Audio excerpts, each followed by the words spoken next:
St. Benedict, the father of monks in the West, his sister was in a convent close by, but they only saw each other once a year. They met once a year in a little guest house right outside the monastery where St. Benedict. So he went there for his yearly visit with his sister, and he brought a few monks with him. So they're in the guest house, and they're talking about prayer, the spiritual life, and the greatness of God, and they're having a great time. And Benedict looks at his watch and says, "It's getting late. I have to go back to the monastery." And his sister said, "Brother, couldn't you just stay and we'll talk and pray and sing throughout the night? And then you can go back in the morning." She had sensed that her time was very short on earth. And Father Benedict said, "Absolutely not." And he wrote the rule. He says, I cannot spend the night outside of the monastery. So she put her hands together and bowed her head in prayer. And right then, there was big flashes of lightning, claps of thunder, and a driving rain. And Benedict looked at his sister and said, "May God have mercy on you. What have you done, sister?" She said, "Well, I asked you and you said no, so I asked God and he said yes." So she said, "Go on back to your monastery. If you need to go ahead and go." Well, the rain was pouring down, and so Benedict did spend the night in prayer with his monks and with his sister.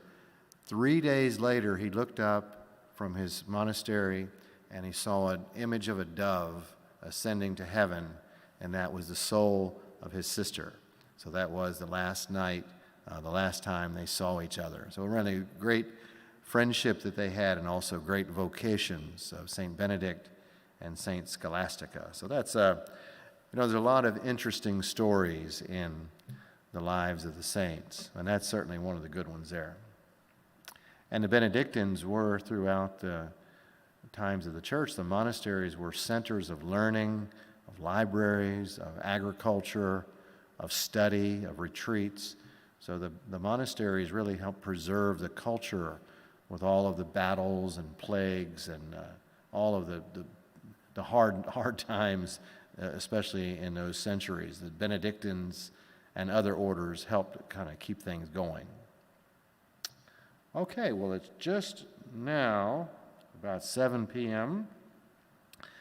Tracy called me a little while ago and said for me to remember him to all of you. He's unable to make it tonight, and so we're going to welcome, I think everybody knows Deacon John. He's been doing this a long time, and so it's a great topic this evening, one that probably doesn't get as much knowledge throughout the church, but really a great topic of what does the church teach about our relationship with the social order and really the sense of Christian responsibilities. So, Deacon John.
Okay, for any of our voyagers out there, it is on the website under Social Justice on our RCIA part. You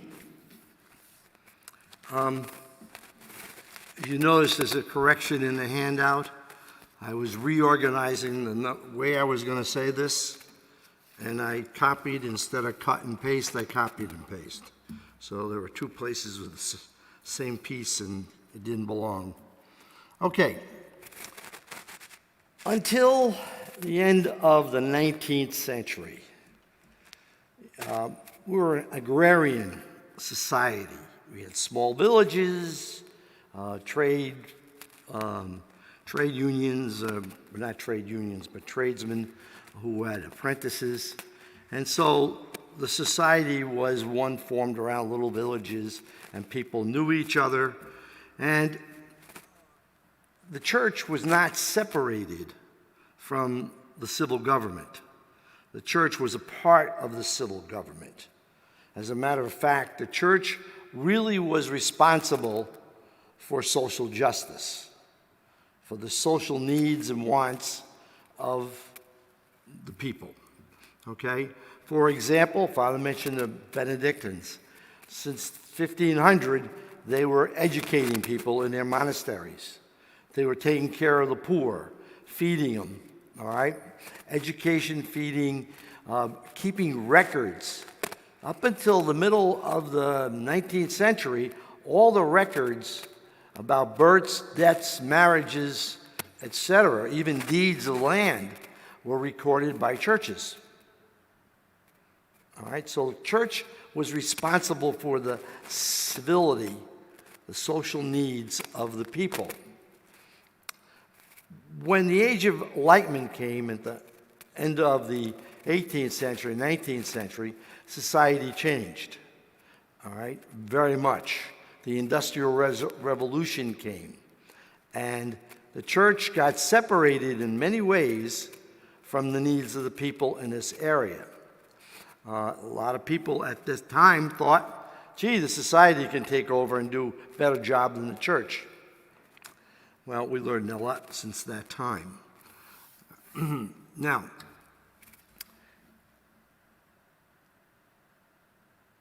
I'm going to cover 3 letters, encyclicals written by popes.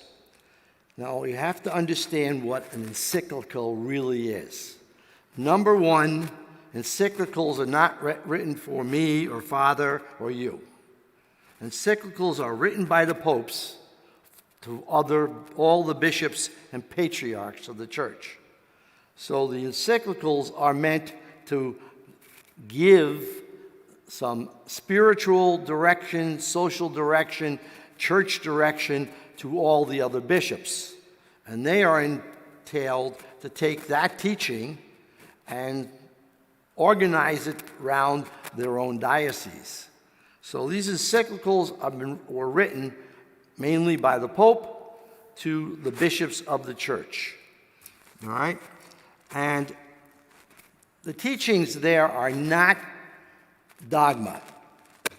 There was a couple of, I think 2 decades ago, a big controversy. Well, John Paul's encyclical, that must be dogma. No, they may talk about things that are dogma, but encyclicals do not form the dogma of the church. The Pope is talking as a teacher, all right? But he may, for example, Pius XII, when he declared the dogma of the Assumption of Our Blessed Lady, referred to Pope Leo XIII's encyclical, which we're going to cover.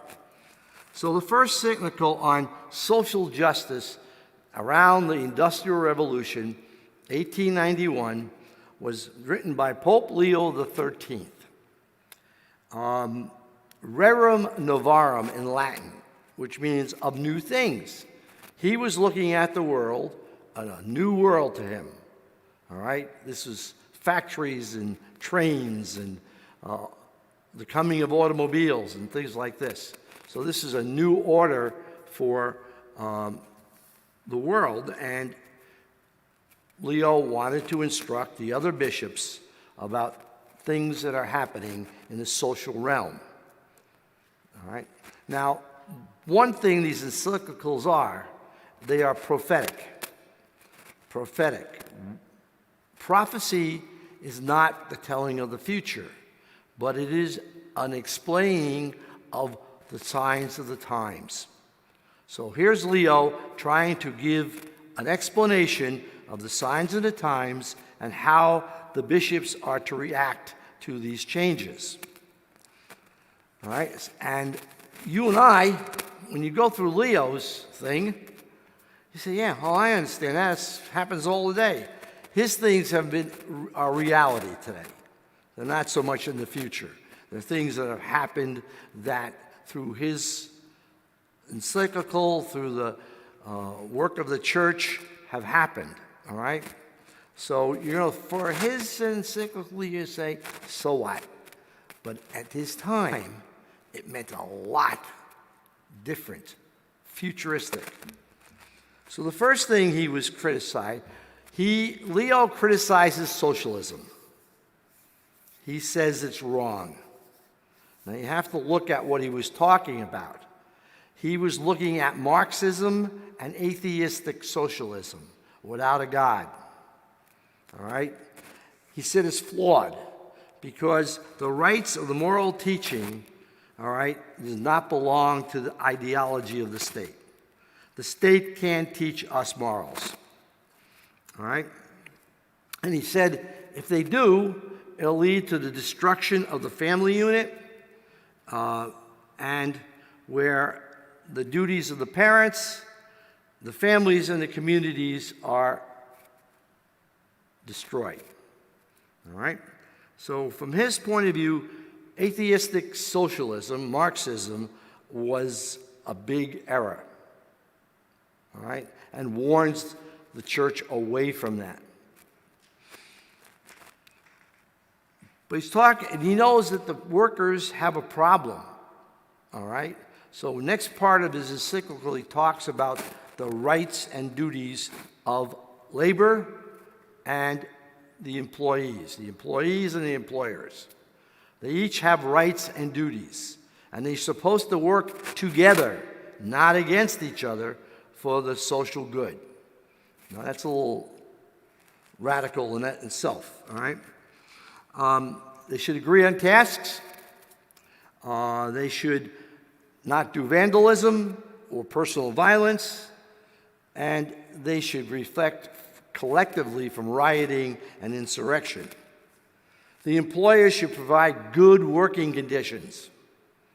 All right? No kind, I was just going to say, good working conditions, no slave labor environment, okay?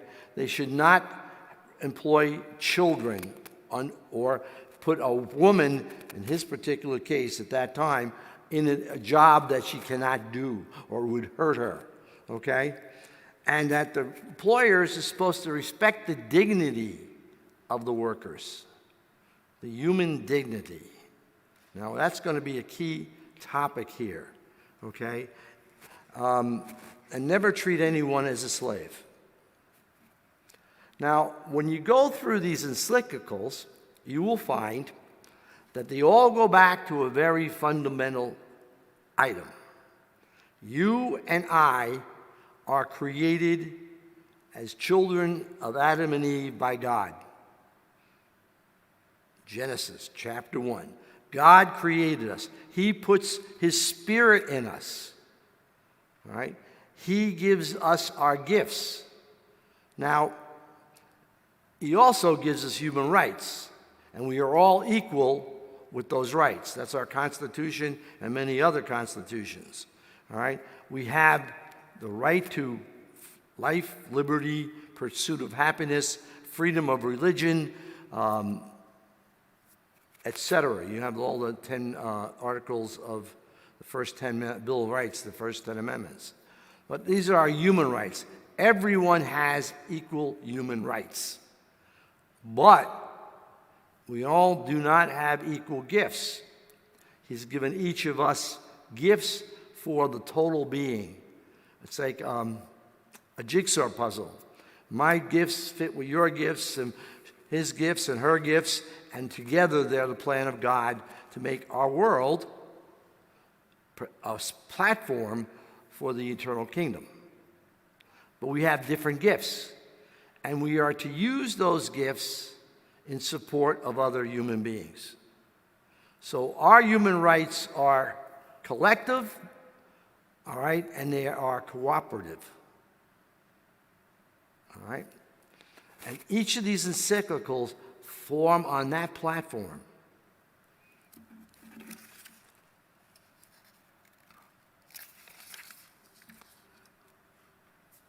People are be given time off, not only to rest, but in Leo's terms, go to church. All right? And more important is they should have a living wage. And his term of a living wage meant that they could support their family. All right? They don't have to have luxuries, but they can support their family.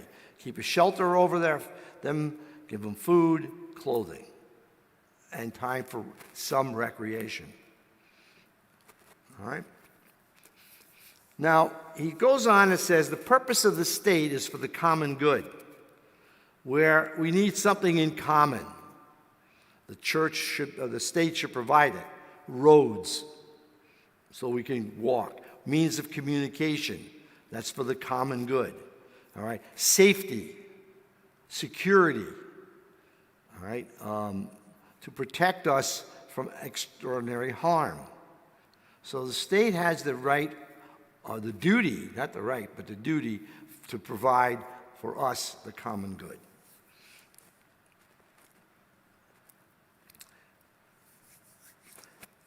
Leo says this very interesting thing. It's not only lawful, but it's absolutely necessary that human beings have the right to private property. That we have the right to private property. He's very emphatic. Back then, that wasn't the norm. Okay? That was not the norm.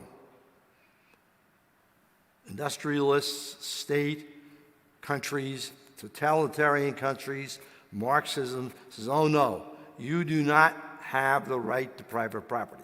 He's emphatic about that.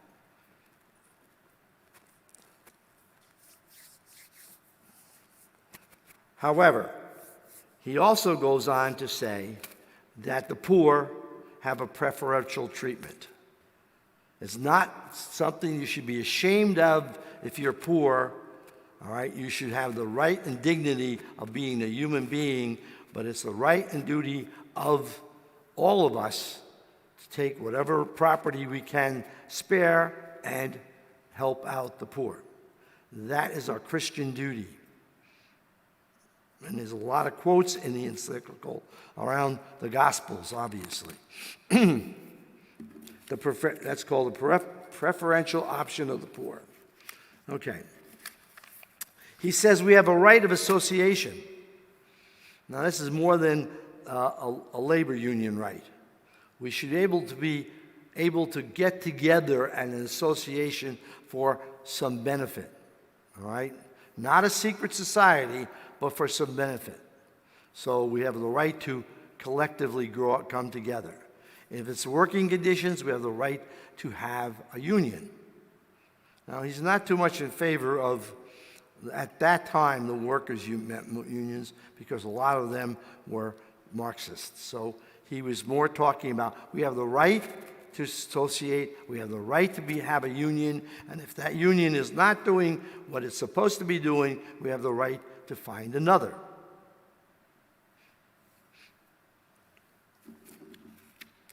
And he, of course, deplores, in this case, suppression of religious orders and other Catholic organizations, namely things like the Knights of Columbus.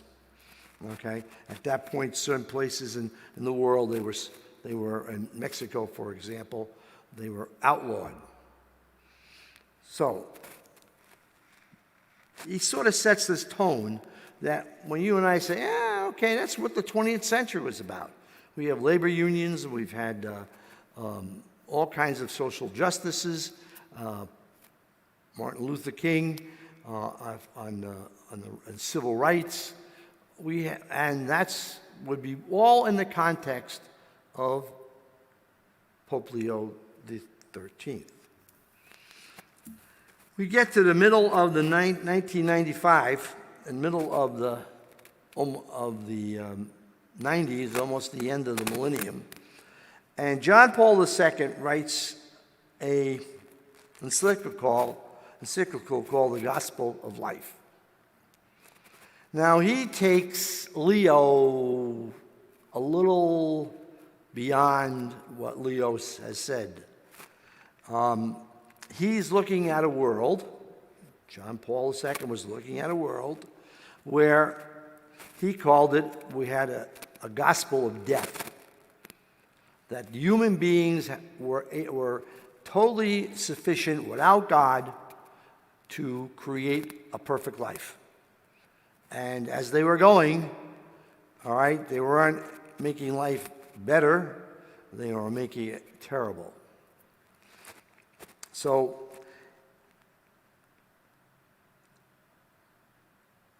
the quote that I took out of that encyclical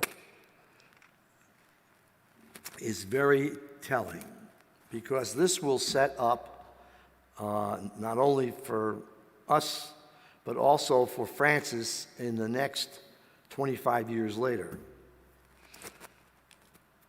Whatever is opposed to life, and he's talking about total life, human life, the spiritual life, human beings' life, okay? Whatever is opposed to life itself, such as murder, genocide, abortion, euthanasia, willful self-destruction, whatever violates the integrity of a human person, goes back to Leo, such as mutilation, torture, attempts to coerce the will, specifically waterboarding, all right? Whatever insults human dignity, such as subhuman living conditions, arbitrary imprisonment, deportation, slavery, prostitution, the selling of women and children, okay? Any other kind of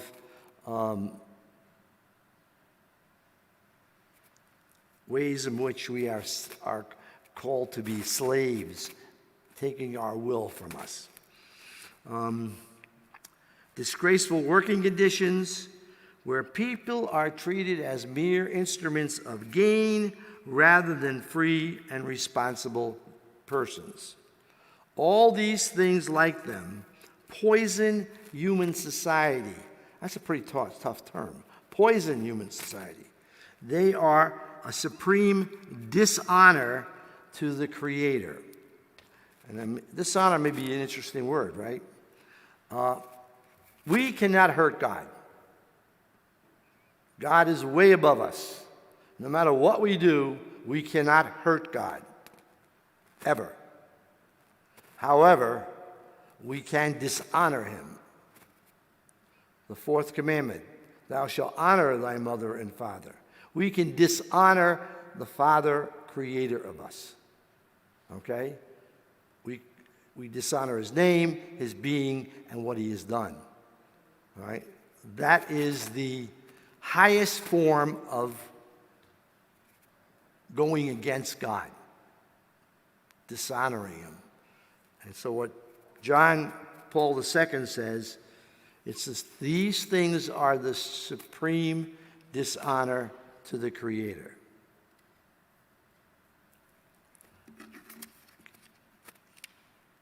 Okay. We go on. Okay, now, October 3rd, which happens to be my wedding anniversary, 2020. This is what? The first couple of months, 10 months into the pandemic, right? And Francis writes this encyclical, which is called, I like the title, but in Latin it's Fratelli Tutti. Fratelli Tutti. Brothers. Now, the lives of popes are interesting. The second he wrote this, he got a lot of flack for the name. A good friend of mine, a Jesuit, he should never have wrote it brothers. It should have been brothers and sisters. Somebody forgot what they taught back in grammar school. He's writing to other bishops and patriarchs. There's not a woman among them. They're all brothers, they're not sisters. Okay? So it's a very appropriate beginning. Brothers. These are my brothers, my bishops, my friends, the patriarchs. Okay? So it's brothers. And he starts down and really hits some of the major things that we see in the news right now. Racism.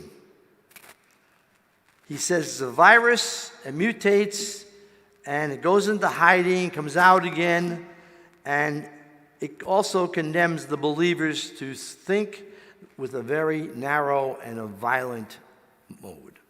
Racism is not one against one race, it's all races.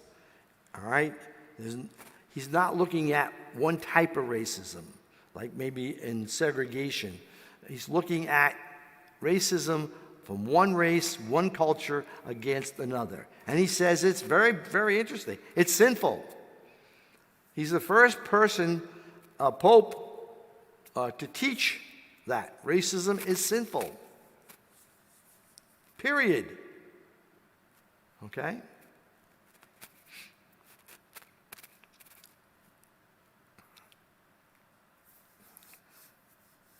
Immigration.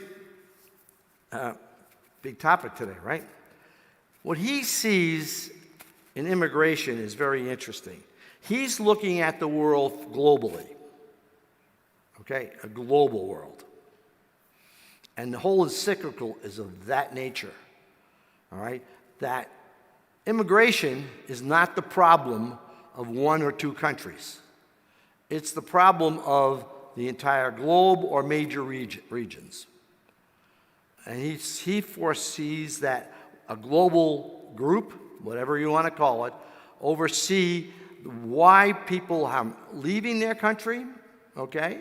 Maybe it's a dictator, maybe it's a lack of food, and able to solve maybe their conditions to force them to leave, but also if it's like a famine or a war, been able to take them and place them and take them on a smooth journey to be resettled. So he believes this is a global problem where either regionally or globally, they have a responsibility to anyone who is forced to migrate. All right? And that all countries should cooperate with that movement. Okay?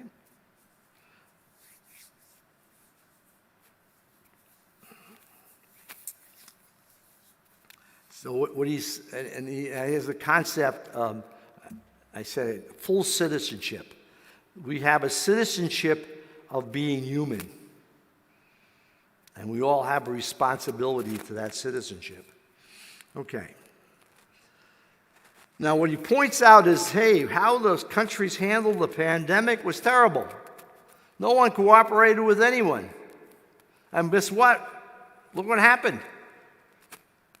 So he uses that as a point to prove that we need some kind of a cooperation. He also says, and this is one of his highlights, that the United Nations needs to be reformed. All right? It's becoming illegitimate. That they need a reformation to set it on the right course, that it could globally handle some of these problems.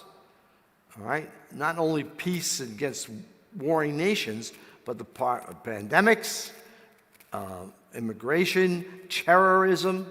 It needs to be able to effectively address those. So it needs to be reformed and reorganized so it can. All right? And if you and I remember, after World War II, they formed the United Nations really to stop the Third World War. It was all set up to stop Third World Wars.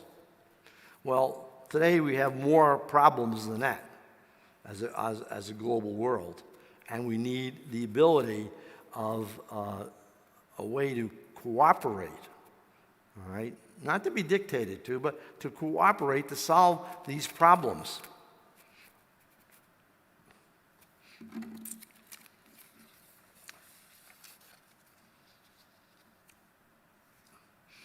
Now, I don't know how many people know about the, I don't know what it is, the Edict of Abraham. In Dubai, there was a meeting of mainly Mideastern countries. And they got together, there's maybe 10 of them, and said, we are children of Abraham. We are the children. Israel was there, Saudi Arabia was there. We all come from Abraham. We are as his children. And that should be a bond, an interreligious bond that we have, all right? Such that none of us should persecute another who are children of Abraham. And Francis goes on and says, Catholics cannot be in any way, shape, or form persecutors of other religions. But the point he was saying, he supports the Edict of Abraham.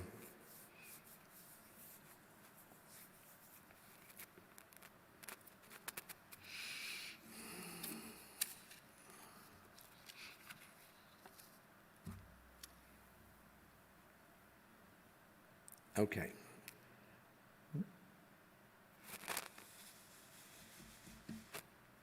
I'm going to jump to, you can't follow this, to the economy.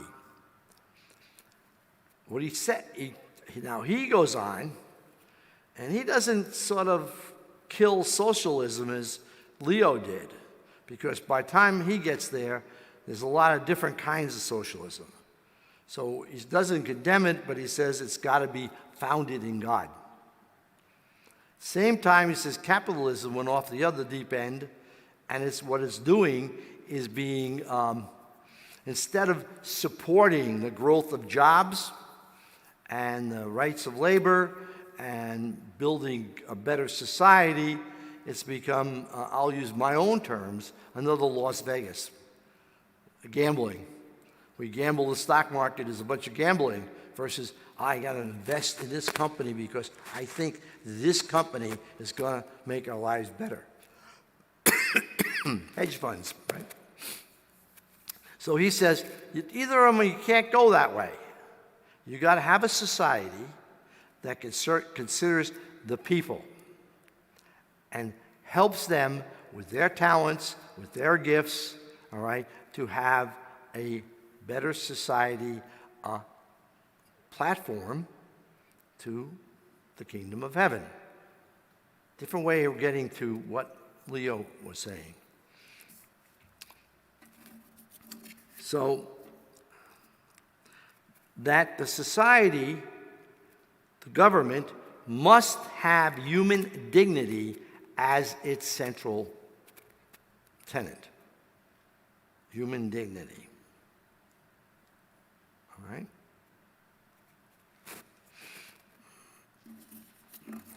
Now, going back with that, it says he supports private property, as Leo did, but he says the most important part is excess. If you have excess, then you should be the good Samaritan. You should go and help your neighbor. All right? And if you have this concept that the center of our society is a human dignity, this would be followed on by laws and by practices and associations that will support that. All right? Again, difference with Francis, he sees where Leo sees it as a country thing, Francis sees it as a global thing. all right? Okay.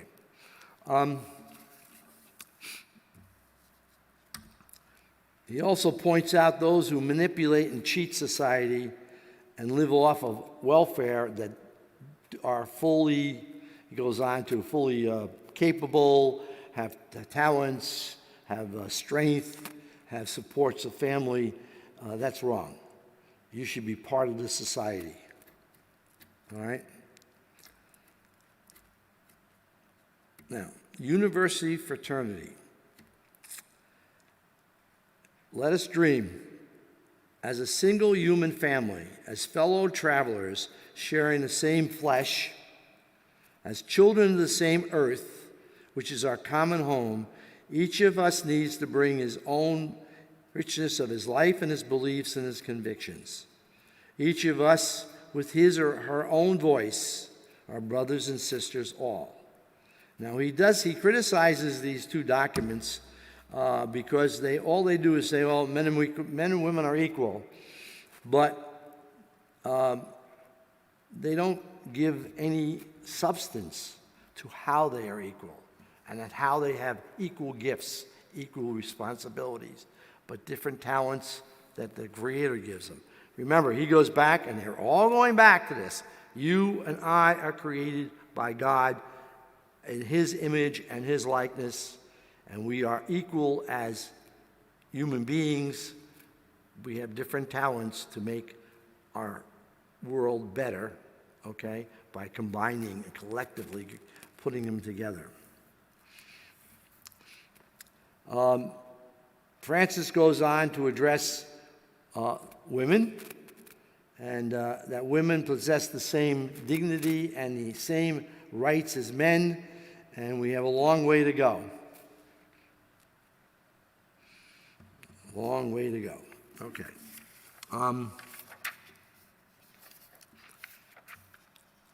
War.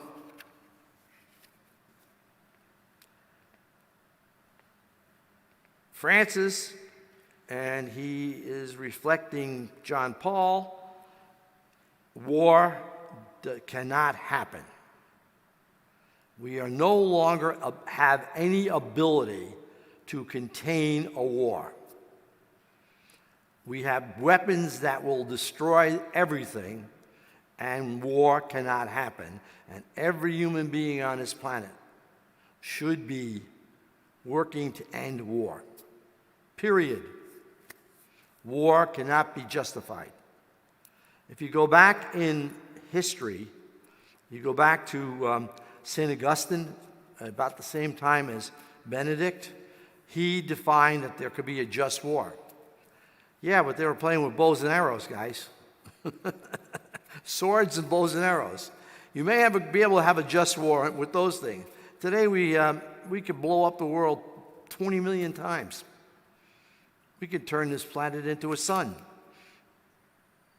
So what he says basically is we cannot tolerate war.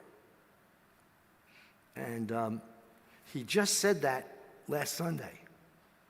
With respect to the Ukraine, Francis said the same thing. You can't have a war because you're going to reach in and you're going to do something that's going to be terrible. We learned from the pandemic, as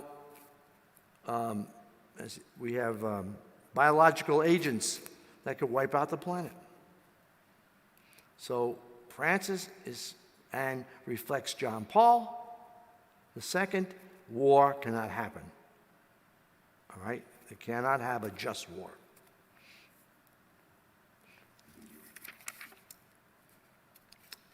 Okay. Here's one that in the United States really is but in many countries of Europe, capital punishment's wrong. And his statement is very simple, is we are an enlightened society. We don't have to kill a person to prevent that person from harming anybody. You can put them in a prison or whatever, and we can isolate that person without killing him. All right? Again, going back to God created us. We have a right to live. We have a right to live.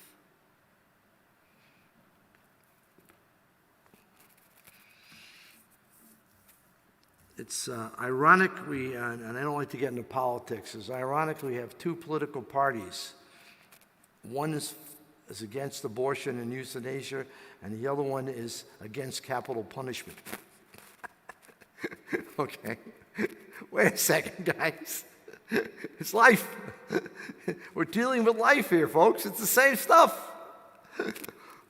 And Francis is very, very, very vocal on that.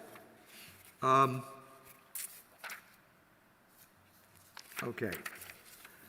I suggest, if these are beautiful documents.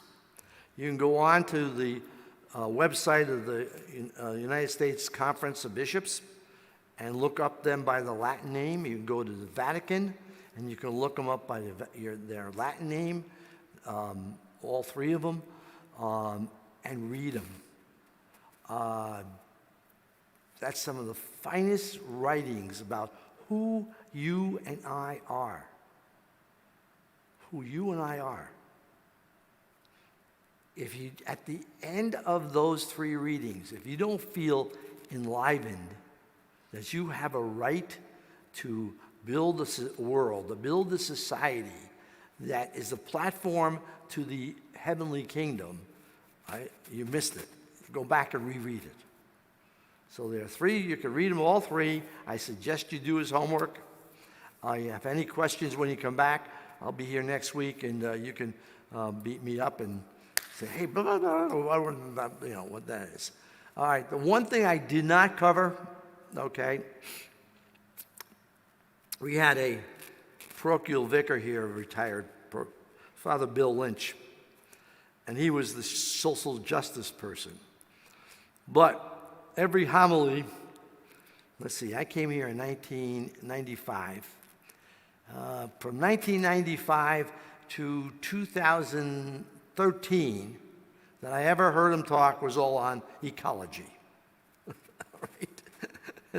His view was the fundamental thing of social justice is the right to make sure that you and I have a place to live, that we are planetary travelers.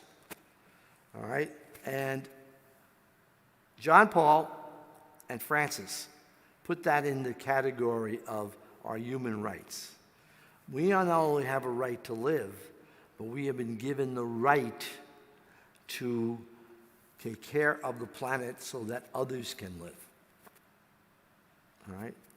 So it's not a case of what we do, it's that how we go about it so that this planet survives whatever. Okay? Questions?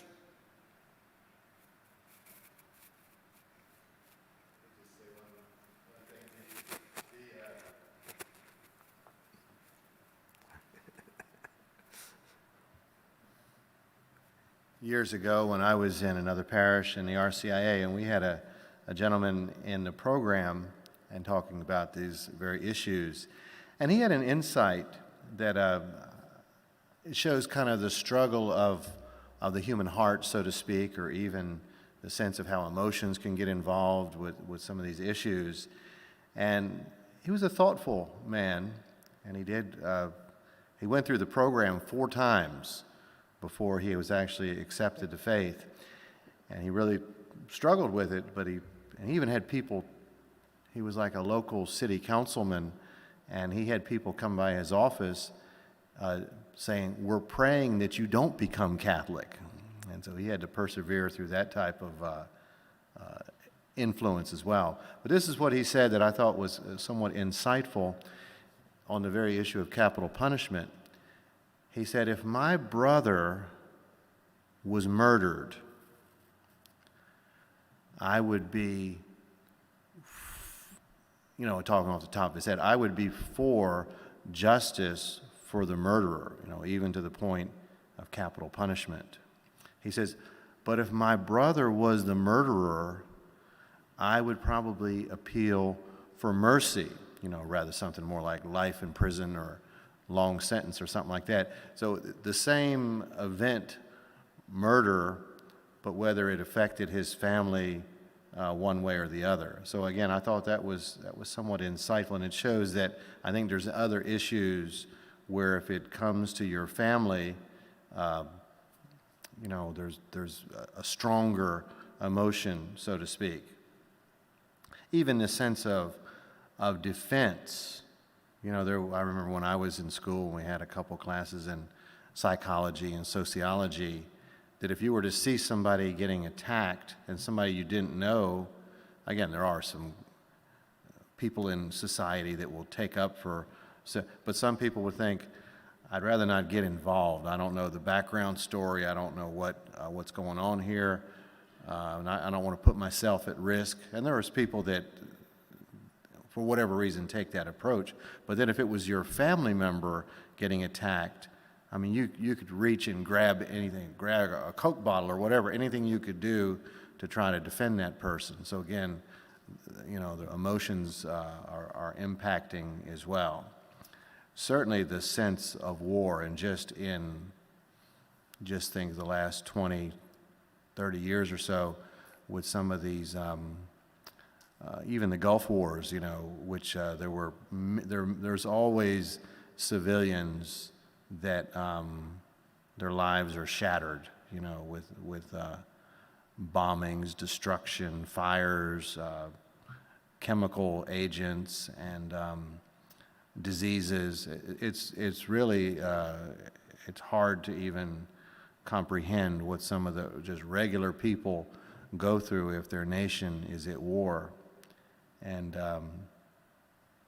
and again, a lot of the things when it came, as Deacon was talking about, with nuclear weapons, as well as some of the other weapons, we hope that they are not deployed, because they can certainly eliminate a lot of people. And then the first time I saw one of those pictures of these big plastic islands that are floating around, and trash islands and things, it really is certainly takes away from the beauty of the world. All of these, all this junk that's just floating around and stuff. So again, there is a point, and I think it's in the book of the prophet Isaiah, that the world is meant to be lived in, and this is long before we had all these landfills that we have now, but that was from Scripture. And we need to treat the world as our home, So anyway, thanks a lot, Deacon. Any other questions for the Deacon?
have no other gods, and you will love me with all your heart, with all your mind, okay? And it's very simple for Catholics, for Christians, it's very simple. The social teaching comes from that first commandment, which is, anything that we do toward our brothers, God told us what and how to do. Mm-hmm. So, what I wanted to say is that we live in a very complex world that is overwhelming, but frankly, the answers to many complex questions can be very simple if we only turn to Ten Commandments, especially the first one.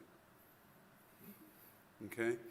And I was lucky when I was, I think, the first year in college, John Paul II was a bishop in Poland, archbishop at that time, and he wrote, we had a tradition in Poland that bishops wrote many letters, just like, mini encyclicals, so to speak.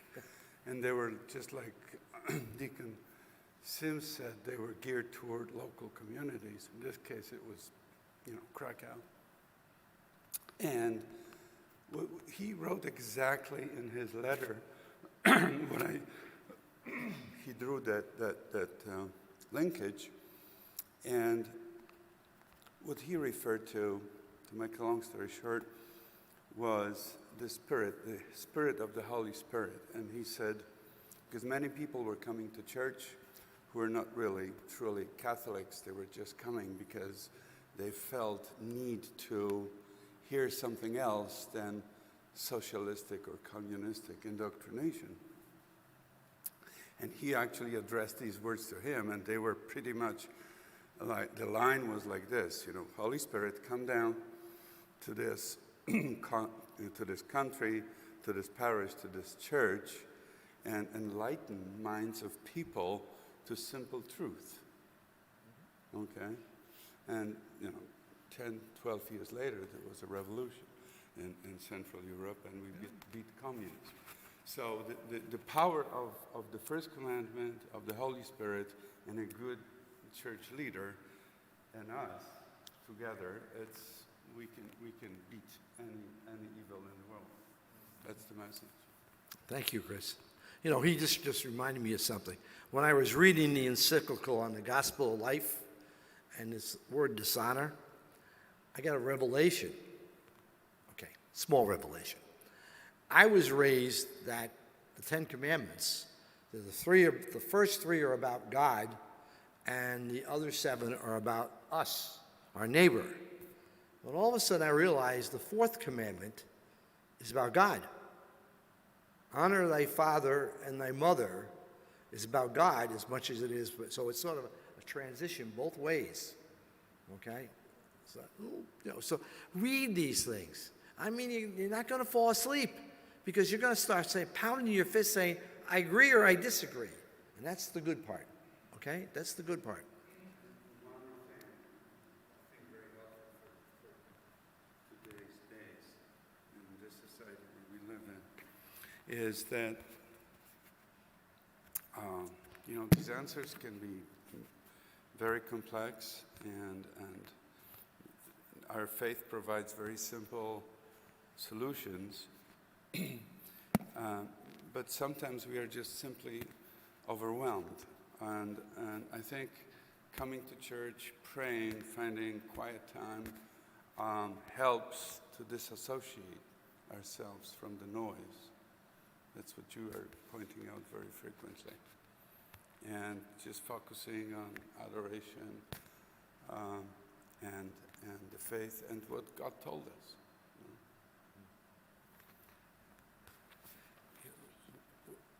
Oops, don't lose that on me. We're in trouble. This is not new. It's been since day one of Christianity.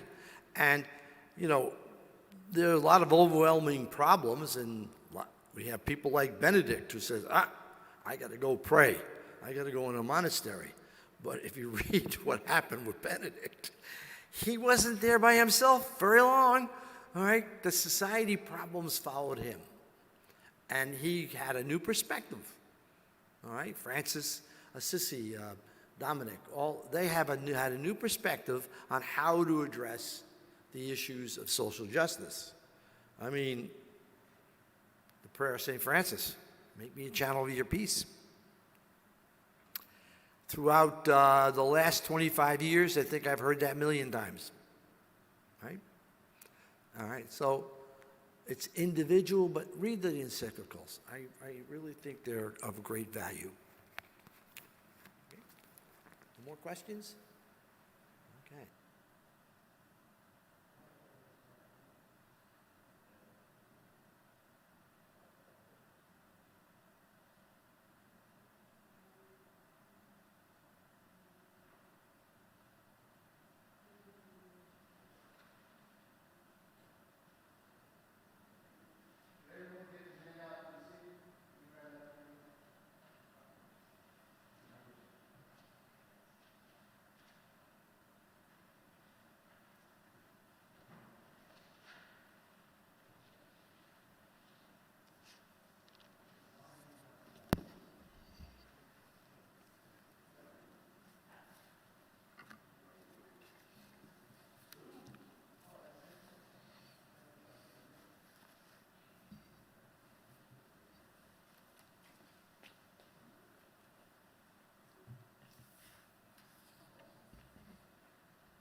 I wanted to take the time and touch base on the right of election. What is the right of election? The right of election is the celebration and journey of the catechumens and candidates in our faith with preparation for the Easter Vigil. Who elects the catechumens? The bishop declares the catechumens elect during the hour and a half of the right of election. It is the bishop that declares the candidates to go on to continuing conversion. I've given everybody a copy of the 2020, I happen to have it, which will help you understand the dialogue. Go home and read it, between the dialogue between you and the bishop. With this time, it will be at St. Mark's Church. When you enter St. Mark's Church, you'll have a church representative here. I don't know who that's going to be. It's usually me, but I won't be here. That church representative will have a badge for you, and they'll be color-coded. A couple of years ago, the catechumens had purple on the badge. The candidates had green, their names were in green, and the staff was in black. You will have designated pews with the name of St. Therese on the pews. The only people that will be allowed in the pews are the candidates, the catechumens, their sponsors, and their godparents. If you have family visiting, they'll have to be in the general area of the church. The person representing St. Therese, just to give you a rundown of what's going to happen, the person that will be representing St. Therese will go to the nearest microphone, excuse my Italian hands, will go to the nearest microphone and say the names of the catechumens. Who are the catechumens here? Who's being baptized here? One is not here tonight. Come on up to the sanctuary.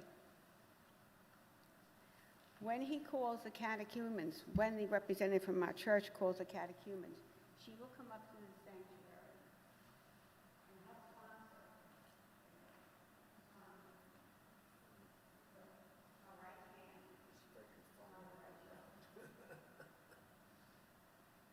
You coming back up there, or you need this? You need to hold this for you? Just once you walk away from there. Oh, okay. Yeah, okay. So, and then there will be words, you'll have a dialogue with the bishop. There also will be your representative who will be holding a book of elect, but that's something that you don't need to worry about right now. After the dialogue, he will elect you. He will say, you can go on. You can go back to your seat. And then there's the candidates. So the person from St. Therese would say, the parish from St. Therese in Mooresville, and I would say the name of my grandson, Dominic Savini. And you will stand up in your pews. If someone wants to stand, it would be great. And then might as well, stand up. You put your right hand on his right shoulder, and you stay standing. And then the person from St. Therese here will read your names. Then he will come up with the Book of Elect. But you will stay in your seats, and then the bishop will declare that you can go on to your continuing conversion. It's very beautiful. And that's why I gave you those handouts, so you can understand the dialogue. And again, there will be seats set aside for you. There will also be hymns. There will be singing. I don't know if those songs actually will be the songs that will be there. Most Reverend Peter J. Jurgis will be there, and he's the one that will be declaring the elect.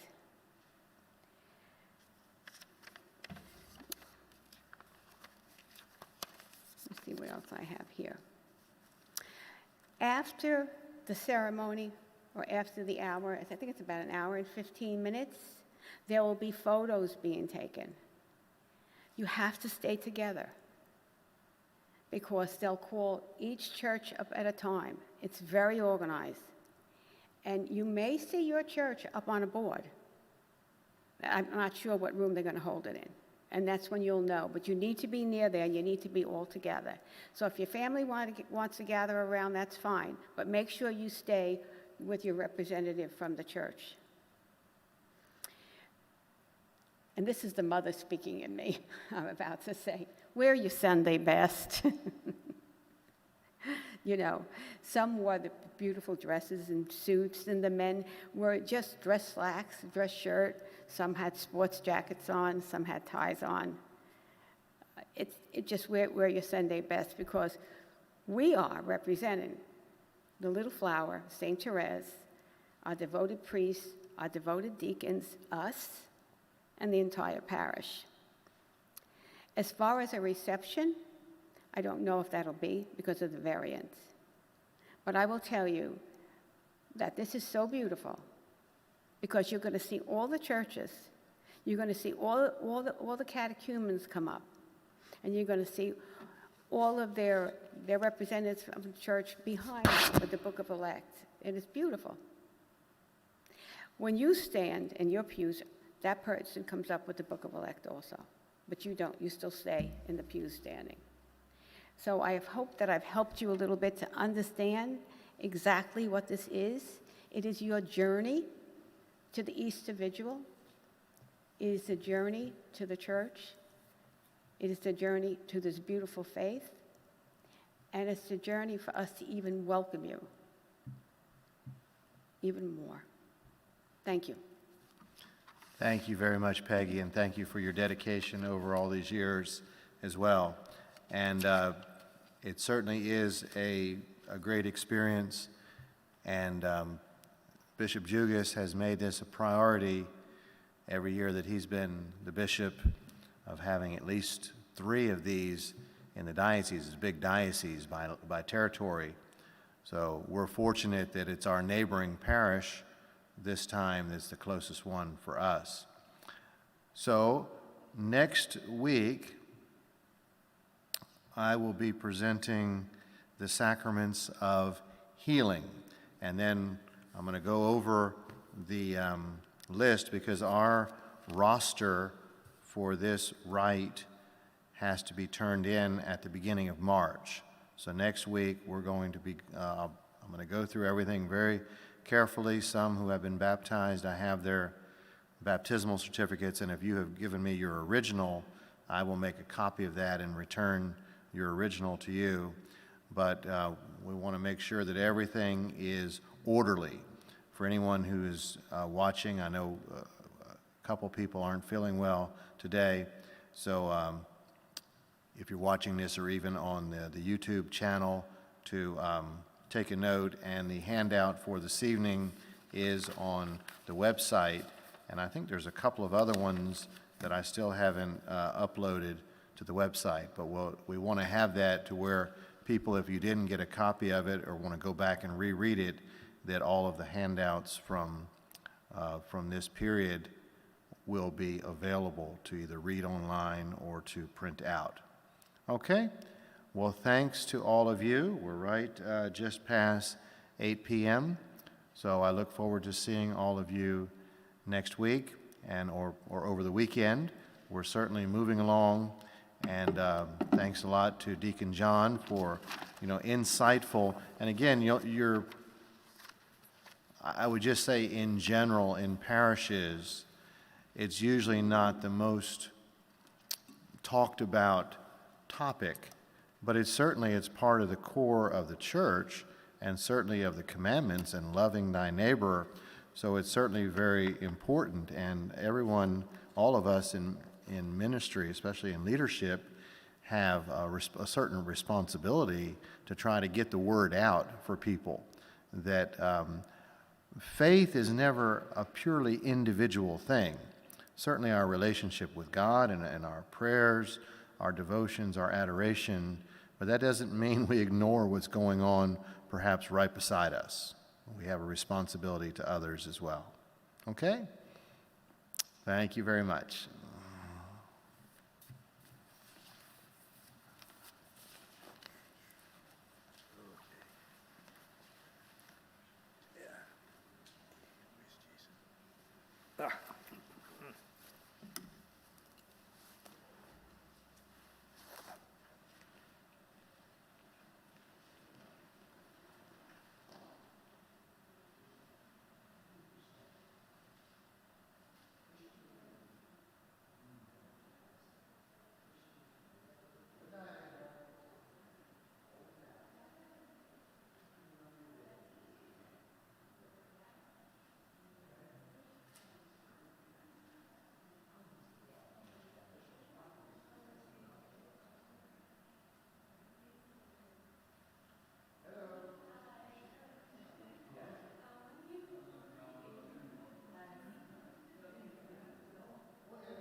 Certainly those who use this rosary, trust in the mercy of God and the intercession of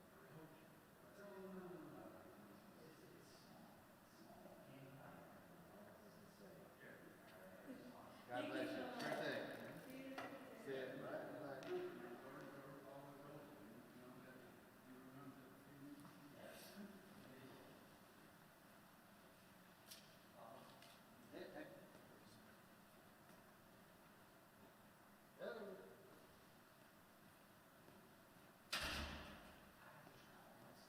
Okay.